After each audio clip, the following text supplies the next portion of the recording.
정상회담을 위해 백악관 오벌 오피스에 도착한 이재명 대통령. 마중 나온 트럼프 대통령이 이 대통령과 환담을 나누다 함께 카메라 쪽으로 몸을 돌립니다. 이때 들려오는 한 여성과 남성의 질문. Mr. President, are you worried about the policies in Korea? What is your message to Are you South worried? Korea?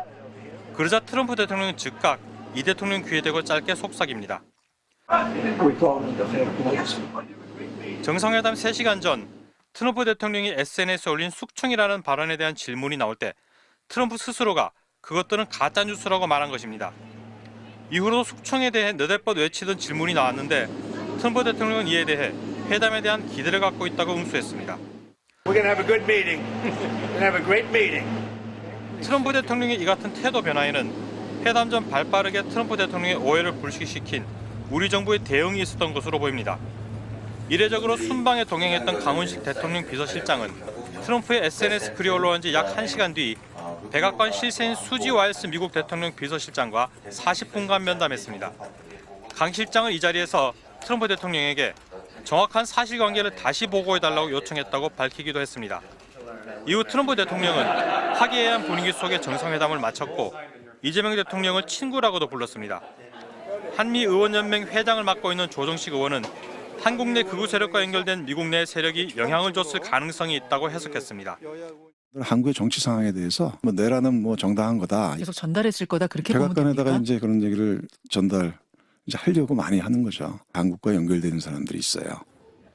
트럼프 대통령의 SNS에 잠시 기대감을 가졌던 극우 세력들은 허탈함을 감추지 못했습니다. 온라인 커뮤니티에는 트럼프마저 배신했다, 트럼프도 친중 좌파라는 글들이 올라왔습니다. MBC 뉴스 백승은입니다. 일부 보수 세력과 극우 성향 유튜버들은 트럼프 대통령이 위기에 몰린 윤석열 전 대통령을 구원해 줄 거란 주장을 펼쳐왔습니다. 트럼프가 뭐라 했는지 아세요?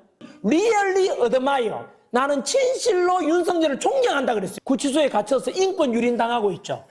지난 6월엔 아예 미국 워싱턴까지 건너가 서울과 부정선거 규탄 동시 집회도 열고 미국 강성 보수 인사들과도 접촉하면서 음모론을 퍼뜨리기에 열을 올렸습니다.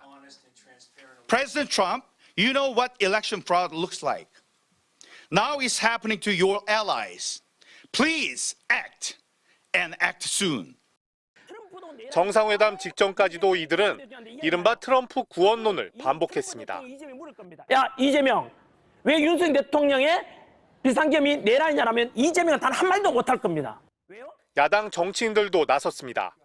트럼프 대통령이 어젯밤 자신의 SNS에 숙청, 혁명이란 단어를 써가며 한국을 언급하자 30분도 안 돼 나경원 국민의힘 의원은 한국 정치 불신이 미국에 확산되고 있음을 암시한다고 게시했고 곧이어 김문수 전 장관도 대한민국은 국제사회에서 고립될 중대한 위기에 직면했다며 날을 세웠습니다.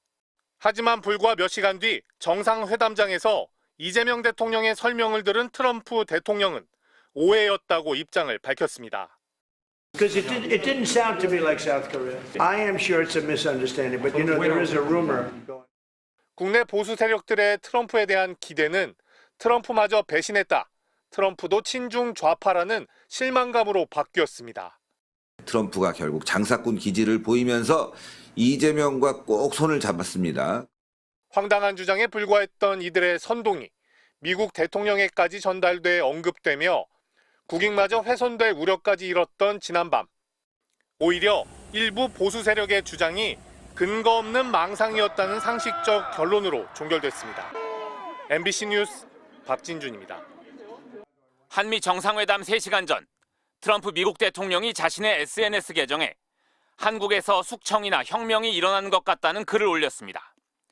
그러더니 회담 직전에는 이 글의 의미를 묻는 미국 기자의 질문에 한국의 새 정부가 교회를 매우 공격적으로 압수수색했다, 미군 군사기지에서 정보를 수집했다고 들었다고 주장했습니다.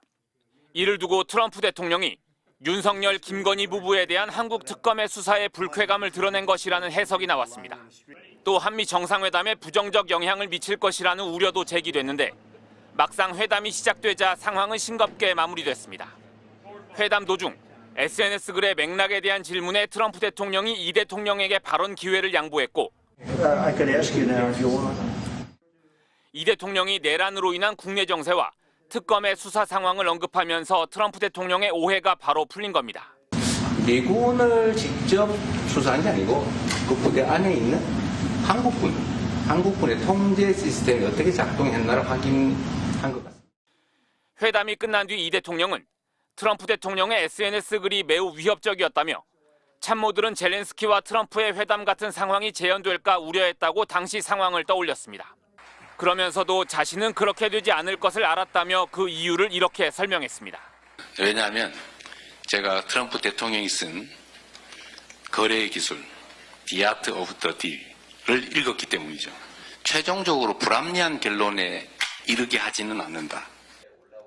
이례적으로 순방에 동행했던 강훈식 비서실장도 수지 와일스 백악관 비서실장과의 한 라인을 신속히 가동시켜 오해를 불식시키는 등 트럼프의 돌발 발언은 약 3시간 만에 황당한 해프닝으로 정리됐습니다. MBC 뉴스 이기주입니다.